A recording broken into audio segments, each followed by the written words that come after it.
سوچ کړو چې زه کله وطن ته راتلمه نو ما چې زه خو به مسله کومه نو اول په خپلو خپو درېدل هم پکار دي چې زه چې بل چاته محتاجه نه یم نو ځان له کاروبار هم روانول پکار دي چې زما رزق حلالي نو شیخ القرآن ځان سره د میا والي نه د وړو ماشین راوړو هغه بجلي دلته نه وه او دې لاره باندې چې زه دا مخامخ حجره چې ده دا زمونږ قامي حجره ده دې سره زمونږ ځای و خپل ذاتي بیا عزیزانو کور وړوکی و نو هغې له مونږ ورکړو نو هغې کې شیخ القرآن هغه مشین ولاګو د هغې نه مخکې به د دې کلي خلکو او د دې علاقې خلکو خپل جوار غنم بټاکړو ته وړل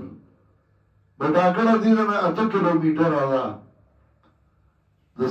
د ریاست په غاړه باندې نو هلته جهان دی وي هغې کې به یې وړل غنم جوار نو شیخ القرآن چې مشین راړو د شاه منصور یو سړی هغه ما ته وویل وی هغه مشین په ډیزلو به چلېدل ټک ټک به یې کول نو چې موږ به غوږ کېښود چې ټک ټک راځي نو موږ ویل مشین سټارټ دی نو زر به بوجا راواغستی دلته به راړی او چې هغه اواز به نه راته نو موږ به ویل چې ته مشین خراب دی سبا به یې اوسو نو شیخ القرآن مشین ولاګو دلته بیا توډیري کې مشین ولاګو ځکه توډیري کې ډېره لویه درګاه وه د میا ګلو بابا نو شیخ القرآن وی مشین مې هلته ځکه ولاګو چې یو خو هلته درګاه ده نو هلته به مسله هم کومه د درګاه مخې ته خپل ځای به مې هغې کې به ورته ناست یم او کاروبار به کومه هغه اوږدې واقعي دي چې کاروبار بیا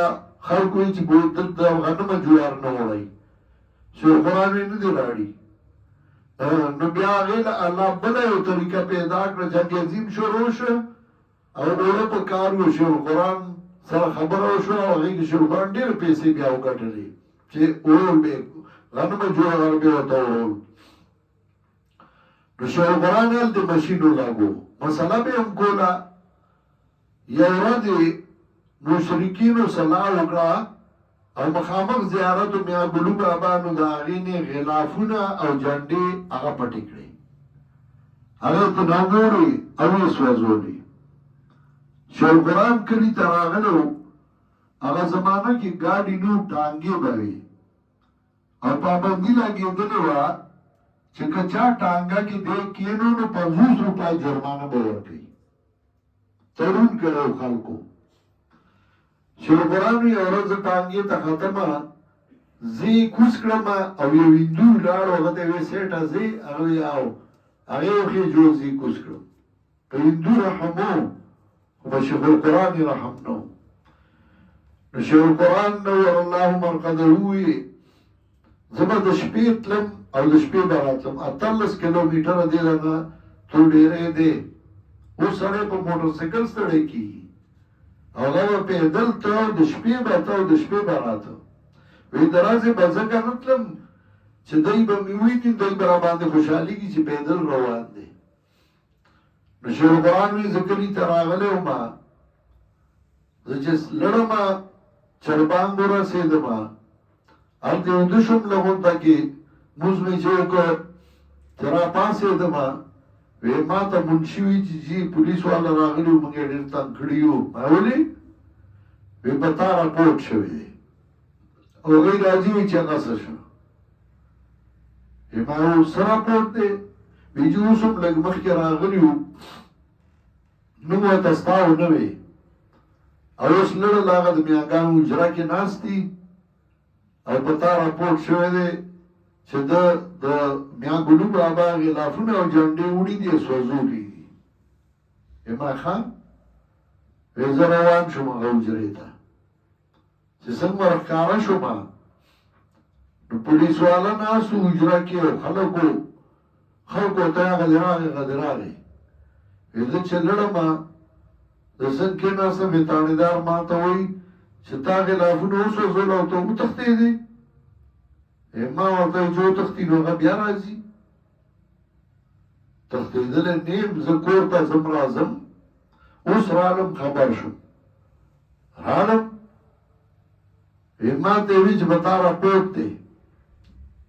ما چا کړی وی دی کسان ناست وو ګڼ خلک وو. وی ما دی راپورټ دا کړی دی چې د جنډې او غلافونه وسوځول د بابا. وی آو ما ټیک ده که نه. دی دې زما مخکې ووایي چې د بابا جنډې او غلافونه وسوځول او بیا کور ته روغ موټ لاړ او اوس دا د روغ موټ دی او راغې. بلکې دې زه سزا منم چې څه سزا یې بس ماله راکړه. بیا هغوی ته یې وي چې ووایي د ده مخکې چې د جنډې او غلافونه وسوځول، کور ته لاړ روغ موټ او اوس دا د روغ موټ راغې او روغ موټ دی.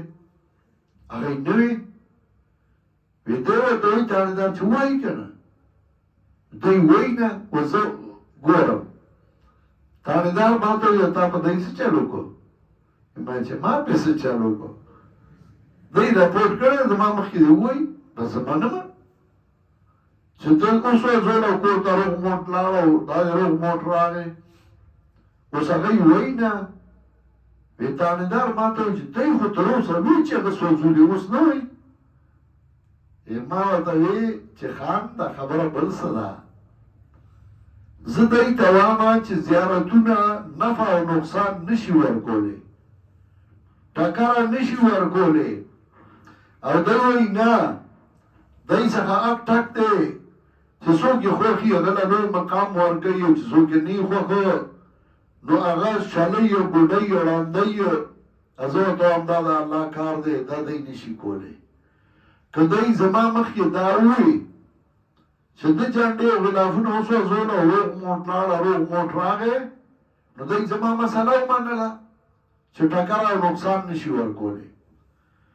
البته زه به سزا ومنم دې مسلې دپاره، زه هر څه منم. او دی مني نه. وی تانیدار وی ښه ده دا خبره ده. ما یاو وی تانیدار دی ته وایي چې ووایي. وی هغوی نه وي جوړ هغه بیت یې ورته ونیسه، یو یو په دې سټ سټ وواله. او پولیس والا ته یې چت کړی ورته واچوي. دی باندې 420 کیس داخل و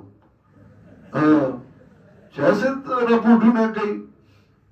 وی تانیدار ته ما وی چې زما یو سوال منې؟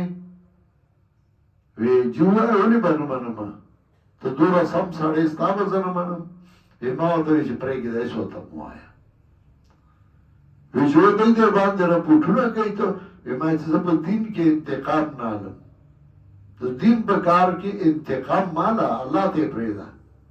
او ته بیا ګوره چا چې په دین کې ستا خلاف وکړو الله به یې لیونی کړي. هغه بیا ګډې وډې وایي لیونی به وي.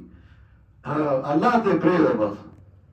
دنیا کار غزان له یو شی دی. بیا خو د دین په کار کې الله ته پرېږده. ته بیا تماشا کو دا نفع ورکوي یا نقصان ورکوي یا ټکره ورکوي یا نه چېړ ملنګانو نه چېړه دا به وشي دا به هېڅ هم نشي کولی.